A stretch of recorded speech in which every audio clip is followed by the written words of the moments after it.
After 20 years in county government, 8 of them as a supervisor, this has been an interesting experience, having run a county that is probably larger than 20 states with a $5.5 billion budget. This has been an interesting drill.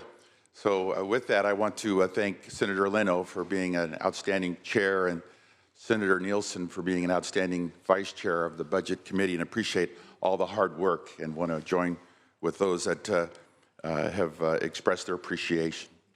But I have a slightly different perspective on the state's budget and its priorities. And so with that, I have a small gift for our governor. I'd like to give him some blue pencils. I hope they're enough, but here are some of my concerns. This budget departs from the governor's budget and his call for greater fiscal restraint. Instead, it takes the most fiscally optimistic revenue estimates and spins up to that limit or that line, and it also has expenditures that are very optimistic if recent trends continue.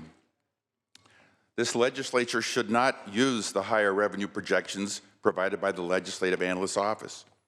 Our leadership should underpromise and overdeliver, not the opposite. This budget doesn't make a dent in our $72 billion of unfunded retiree medical liabilities, and it doesn't make a very large dent in our unfunded pension liabilities. I have just 2 concerns of many, but one is that in doing and asking the LAO for information on where is California on providing child care services for parents of school-age students, and we find that we're in the top 5 of our 50 states. But when we compare ourselves to the other 50 states, we're in the bottom 5 when it comes to fiscal condition.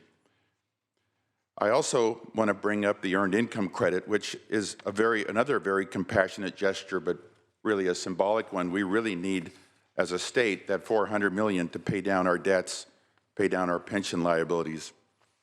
It would seem to me that a reasonable compromise would be to approve the governor's budget, and then if the revenues actually meet the LAO's projections and the cash is in the bank, as we've heard earlier, that we have a trigger that says then we implement this budget. My preference, if we're looking at priorities, would be we should be allocating any additional revenues that are received by this state, that 1 quarter should go to addressing our unfunded pension liabilities, another quarter to our unfunded retiree medical liability, another quarter to repaying our external and internal borrowing that has been depleted during the Great Recession, and then another quarter to start addressing our transportation needs. So with that, colleagues, a couple of other items. I think we should be focusing on dropping high-speed rail completely. My constituents are saying, why high-speed rail and why not more water retention and all other important needs in this state? So I see ourselves at a critical inflection point, a critical juncture where we have to decide, are we going to keep trending in a certain direction, or are we going to step back and say, we've got to start addressing our debts and our liabilities and give this state in better condition than we found it, and give it to our kids and our grandkids in a balanced format. We can't stay the course. It'll lead to a fiscal implosion. The time to change the course is now, and I stand opposed to AB 93. Thank you, Madam Chair.